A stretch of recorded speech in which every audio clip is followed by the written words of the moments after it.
이승환입니다. 이 채널명을 우리의 인생이 활짝 피어나기를 바란다. 그래서 인생 피어스 뭐 이렇게 정하기도 했고요. 또 포트폴리오가 이렇게 피어스란 이름을 가지고 있죠. 이 피어스는 이렇게 피어싱, 뚫고 나가다 이런 뜻이 담긴 단어이죠. 이 두 가지를 좀 담아서 시작할 때 활짝 즐거운 목소리로 인사를 좀 드려오고 있습니다. 좀 지나면 만 3년이 될 것 같은데요. 2년 중반, 중후반 이 지나는 기간 동안 어, 과연 내가 여러 투자하시는 분들에게 어떤 긍정적 영향을 미쳤는가 문득 되돌아보는 시간이 그런 계기가 한번 있었습니다. 이렇게 다른 분들과 같이 본다는 것처럼 이야기를 하는 게 맞는지 아니면 마치 옛날에 DJ가 있었죠. 옛날에 뭐 별이 빛나는 밤에도 있고 그 안녕하십니까 배쳤습니다. 뭐 이렇게 하시는 그 라디오 DJ 그분들 같은 마인드로 내가 이걸 하고 있는 것인지 조금 물음표가 생기기도 하더라고요. 뭐가 됐든 좀 도움이 되면 좋겠는데 구독과 좋아요 이런 얘기는 절대 안 하기 때문에 지금 이 멘트를 했기 때문에 구독과 좋아요를 누르시라는 뜻은 절대 아닙니다. 네. 아, 마음에 드시면 누르시면 되고 아니면 안 누르셔도 무방합니다. 뭐든 다 감사합니다. 이미 여기까지 너스레를 들어주신 것만으로도 엄청 감사합니다.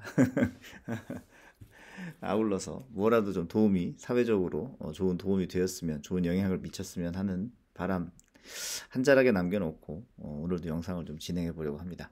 초반에 이상한 소리를 좀 해서 송구스럽고요. 오늘은 좀 뒤는 빠르게 팩트 적어놓은 것 위주로 진행해 보도록 하겠습니다.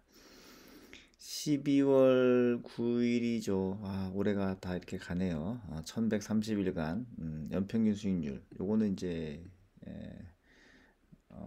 그 첫날 투자 시작한 1130일부터 일단 넣어놓는 것 그 원본 가치의 변동률을 연수익으로 나눴을 연봉리로 나눴을 때의 수익률이고요. 그 연봉률 1.61%면 나쁘지 않죠. 금액 가중을 했을 때 중간에 제가 한 번 더 돈을 넣은 적이 있거든요. 그걸 반영했을 때 수익률이 이렇게 됩니다. 환율은 0.45% 변했고요. 자산 가치가 이게 지난주에 계산식이 조금 변동이 있어서 그래서 또 좀 크게 변했습니다. 아무래도 완벽하게 하지 못한 부분이 있지 않나 양해 의 말씀을 좀 심심한 말씀을 드립니다. 네. 지난주 마감 시황에 대해서 주간 단위 정리 잠깐 보겠습니다. 12월 7일자를 기준으로 12월 2일과의 비교를 해보면 다우존스는 마이너스 2.77%, S&P는 마이너스 3.37%, 나스닥은 마이너스 3.39%의 하락을 경험했네요.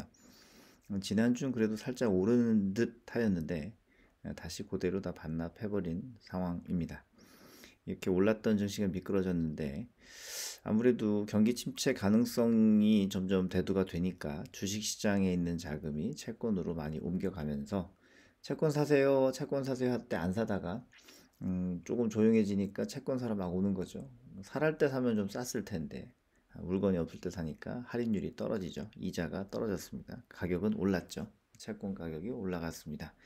이 포트폴리오에 들어있는 그 미국 장기 채권이 수익률은 좀 더 올라간 뭐 그런 상황이고요. 반면 나스닥 인덱스가 포함되어 있기 때문에 얘는 또 좀 가라앉은 상황입니다. 이렇게 둘이 좀 맞추는데 사실 현재 포트폴리오에서는 나스닥 비중이 계중 낮은 상태. 저희가 3대 자산 중에서 나스닥을 제일 낮춰놓은 상황이기 때문에 되려 타격은 크지 않다입니다.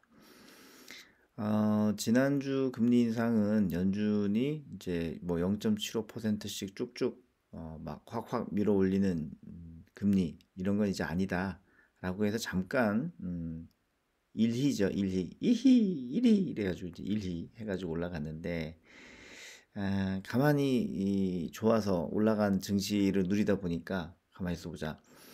미국 증시가 계속 갈까? 아닐 것 같은데 그러면 금리는 그만 올릴까? 아닌 것 같아요. 그러면 금방 내릴까? 그것도 아닌 것 같아요. 그러다 보니까 야 그냥 팔자. 또 다시 팔고 나갔습니다. 그래서 이렇게 이제 증시가 좀 하락한 상황이죠. 어쨌든 이렇게 연준의 고금리의 기간이 예상보다 길 것이다라는 의견 때문에 장이 좀 떨어졌던 것 같은데요. 지난주에 이제 브루킹 인스티튜트 연설에서 발표한 이제 FOMC 금리 인상의 경과 보고서에서 보자면 두드러지는 내용은 이 노동인데요. 노동 공급이 아직 그 수요로 따라가지 못하고 있다는 거죠. 아직 사람이 없어요. 이게 코로나 때부터 계속 사람이 없어요를 외치고 있는데 뭐 다음 달이면 답이 있는 것도 아니니까 한 3년 동안 사람이 없어요. 요거 때문에 연준이 좀 머리가 아플 것 같아요. 연준은 인건비의 상승률을 나름 정해 놨는데 그거가 현재 그 연준의 그 통제 범위보다 2, 3% 정도 높은 거죠. 요거 좀 내렸으면 좋겠다라는 게 연준의 목표이기도 합니다. 이건 어떻게 내릴까요? 이 직장의 문을 닫으라고 할 수도 없고, 그러니까 기업이 그 ROI죠. 그 자기들이 경영 활동을 하는데 채산성이 안 맞아가지고 직원들 일부 좀 집에 돌려 보내줘야 되는데 아직 그런 상황이 아닌 거예요. 대량 실업이 없습니다. 그러니까 네, 아직 그 임금 상승률을 막을 수가 없죠. 계속 사람이 필요하니까요. 미시건 대학교에서 이제 주 단위로 그 소비자 그 뭐 소비 지표 이런 것들 발표하는데 내용인즉슨 뭐 결론은 지속적인 물가 상승에 따른 구매력 저하, 그리고 신용카드나 자동차 대출 잔액 증가, 그리고 또 이자 비용 상승해서 안 사고 대출은 늘고 그래서 이자 비용 늘고 이렇게 이제 현재까지 이루어진 상황이 소비와는 좀 이렇게 반대되는 상황이죠. 소비에 도움되지 않는 상황이죠. 그래서 올해 견조한 소비세가 내년까지 이어지긴 어려울 것이라고 평가를 했고요. 뭐 엎친 데 덮친 격이라고 할까요? 지금 겨울이잖아요. 겨울인데 뭐 유럽의 전쟁이 끝난 건 아니죠. 유럽의 여러 나라들도 뭐 나무 떼고 뭐 이런 상황이래요. 왜? 기름이 없어서. 왜 기름이 없어요? 러시아가 지금 뭐 정리할 상황이 아닌 거죠. 전쟁 정리할 상황이 아닌 거죠. 그래서 그렇습니다. 그래서 인건비도 계속 높죠. 그 다음에 원자재나 원유 값이 아직도 높죠. 이런 것들 때문에 연준은 계속 금리 상승을 이어갈 가능성이 크고요. 그게 어느 정도 선일지 우리가 섣부른 예상은 해도 틀리더라. 예, 한 4% 선으로 예상했는데 뭐 거의 5%까지 밀고 가는 상황이고, 그럼 5%면 됐느냐 했더니 지난주에서는 뭐 7% 얘기도 나오고, 이래서 시장에서는 이 주식 투자하시는 분들이 되게 불편한 성적표를 받아볼 수밖에 없겠죠. 당연한 얘기지만 기준금리가 한 5, 6% 된다고 하면 은행 적금만 해도 6, 7%, 7, 8%될 건데 안정적인 7%가 변동성 있는 12%보다 훨씬 매력 있잖아요. 그러니 주식시장에서는 기업 가치와 상관없이 웬만하면 그냥 채권 들자, 또는 웬만하면 그냥 뭐 적금 들자, 이럴 가능성이 큽니다. 그렇게 가지고 있다가 주식으로 어느 뭐 최저점에 올라타면 좋겠지만 사실 그런 건 불가능하다는 거 우리 이미 경험하고 있잖아요. 그렇죠? 타이밍을 잡는다는 건 굉장히 어려운 것 같습니다. 그래서 경기 침체가 어떻게 되느냐? 있긴 있을 건데 옐런의 말을 되짚어 보면서 오늘 내용을 마무리하면 될 것 같아요.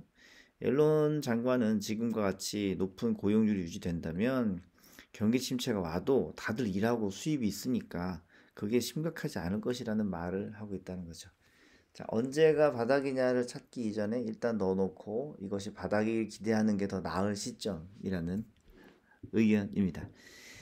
네, 이렇게 해서 오늘도 인사는 드립니다. 이게 무슨 그 무선 아마추어 해적 방송 같은 거 아닌가라는 생각이 들지만 뭐 어떻습니까? 언젠가 우주 어딘가에서 이 전파를 보는 사람이 있고 뭐 그분에게 약간의 좋은 영향이 되었기를 바라는 마음이면 계속 이걸 해나갈 의미가 있을 것 같습니다. 함께 해주셨다면 더욱 감사드리고요. 함께 해주시 않으셨다 해도 감사합니다. 언제나 좋은 일 있으시기 바랍니다. 감사합니다.